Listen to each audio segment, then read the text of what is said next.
এই যে দেখো আজকের আমার রান্না কি। আজকের রান্না হচ্ছে, দেখো এই যে বড় বড় রুই মাছ, এগুলো মাঝখান থেকে কেটে নিচ্ছি ছোট ছোট করে। এই এই দেখো এই যে রুই মাছ, অনেক বড় মাছটা, এই যে সুন্দর করে ধুয়ে নিয়ে আসছি। এই যে অনেক বড় এই রুই মাছ দিয়ে, আর দেখো এই যে মিষ্টি কুমড়ো। এখন ঠান্ডা ঠান্ডা ওয়েদার, খুব ভালোই আছে, এখন এটা খাওয়া যাবে। এটা খাইলে অত গ্যাস হয় না, সবার হয় না। তো এই মিষ্টি কুমড়ো দিয়ে আর এই রুই মাছ দিয়ে কি করে রান্না করি ভাবলাম তোমাদের সাথে একটু শেয়ার করি। দেখো আমি কিভাবে এই মিষ্টি কুমড়ো আর রুই মাছ দিয়ে রান্না করি। রুই মাছটা ভেজে নিয়ে আসি, মিষ্টি কুমড়োটাও ভাজতে হবে, একসাথে ভেজে নিয়ে আসি। তারপরে দেখাচ্ছি কিভাবে আমি রান্না করি। সুন্দর করে মিষ্টি কুমড়োটা ভাজতে হবে, রুই মাছটাও ভাজতে হবে, আমি দেখাচ্ছি।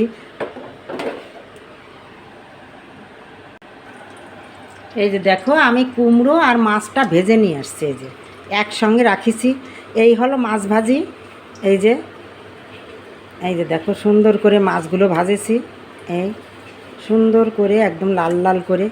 আর এই হচ্ছে কুমড়োটাও ভাজেছি মাছ ভাজার পরে। এভাবে তোমরা ভেজে নিবা। মিষ্টি কুমড়ো ভেজে রান্না করলে অনেকটা স্বাদ আসে, তোমরা খেয়ে দেখো একবার। এখন দেখো আমি কিভাবে এটা রান্না করি।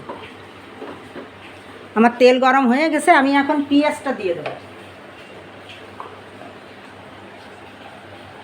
এই যে একটার মতন পেঁয়াজ আছে কুচনো, এইটা আমি দিয়ে দেবো।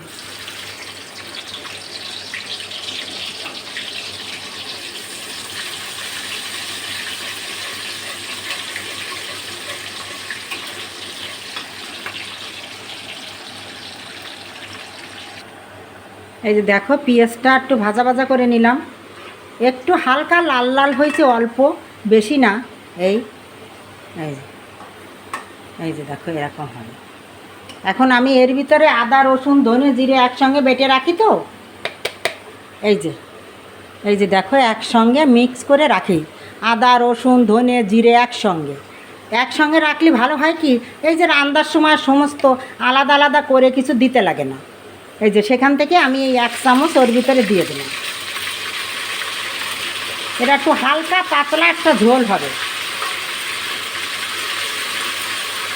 যেহেতু এর ভিতরে আমি মিষ্টি কুমড়ো দিছি। এখন আমি এর ভিতরে একটু জল দিয়ে দেবো,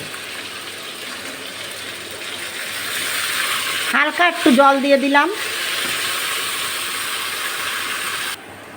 এই যে হালকা একটু জল দিয়ে নাড়ায় চাড়াইয়ে আদা রসুনটা একটু ভাজা ভাজা করে নিছি, তার ভিতরে একটু জল দিয়ে এই জলের ভিতরে আমি এখন হলদি লবণ যা যা লাগে আমি সেগুলো দিয়ে দেবো।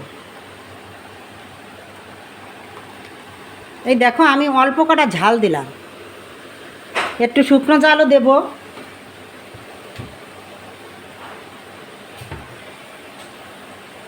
একটু লবণ দেবো স্বাদ মতো। এই যে 1 চামচ লবণ দিয়ে দিলাম। আর একটা কথা বলি, কুমড়ো যখন ভাজবা তখন তোমরা লবণ দিবা না, হলুদটা দিতে পারো কিন্তু লবণ দিবা না। আর এই যে 1 চামচ হলুদ দিয়ে দিলাম। আর এর ভিতরে আমি একটু শুকনো চালের গুঁড়ি দেব, তাতে সুন্দর একটা কালার আসার জন্য। ঝাল হবে না বেশি একটা, কিন্তু কালারটা সুন্দর হবে।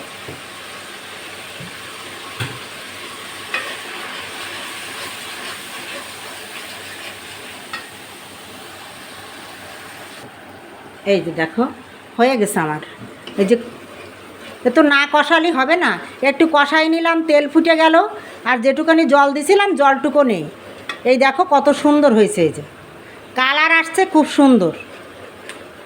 আর যে তেলে আমি মাছ ভাজিছিলাম সেই তেলেই রান্না করতেছি, আমি বাড়তি কোনো তেল দিইনি। এখন আমি এই কুমড়ো মাছটাই একসঙ্গে দিয়ে দেবো। এই দেখো এটা ভাজা, তো এই জন্যে আমি একসঙ্গে দিয়ে দেবো। এখনই দিতে হবে, ঝোলের পরে না।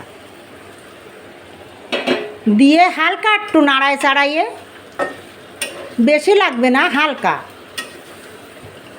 এই মশলার সাথে মাখাই নিয়ে, মাছ ভাঙবে না, কুমড়ো ভাঙবে না, একদম গলে যাবে না, তরকারির সাথে মেশবে না। সব কিছু যেমন যেমন দিছি না এইভাবেই থাকবে সব। এখন আমি এর ভিতরে যতটুকু ঝোল রাখবো সেইভাবে জল দিয়ে দেবো।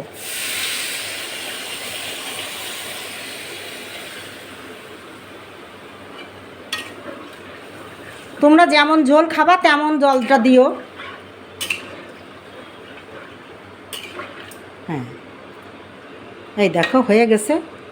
এখন আমি এটাকে আস্তে আস্তে জাল দিয়ে ঢাকা দিয়ে দিয়ে রান্না করব। রান্নার পরে নামায় নিয়ে আসি, তারপরে দেখাচ্ছি কেমন হয়েছে। এই যে দেখো আমি তরকারিটা নামায় নিয়ে আসছি, এই মাত্র নামায় নিয়ে আসলাম। দেখো কত সুন্দর কালার হয়েছে। দেখো একটুখানি ঝালের গুঁড়ো দিছি অল্প হালকা, যাতে কালারটা একটু সুন্দর দেখা যায়। আর কুমড়ো দিয়ে রুই মাছ, যে কোনো বড় মাছ তোমরা রান্না করে আমার মতো করে খাও। যেভাবে রান্না করলাম তোমাদের সাথে শেয়ার করলাম। আর এইভাবে তোমরা একদিন একটু এই গরমে রান্না করে খেয়ে দেখো কত স্বাদ হয় এতে। তখন তোমরা আমাকে কমেন্টের মাঝখানে জানাবে যে কেমন স্বাদ হয়েছে। কুমড়ো দিয়ে বড় মাছ রান্না করে খেয়ে কেমন লাগলো, ভালো লাগলো না মন্দ লাগলো, তোমরা আমাকে একটু জানাইও। আর এইভাবে রান্না করে খাও। তোমরা সবাই ভালো থাকো, সুস্থ থাকো। এই গরমে হালকা পাতলা ঝোল রান্না করে খাও, অল্প মশলা দিয়ে।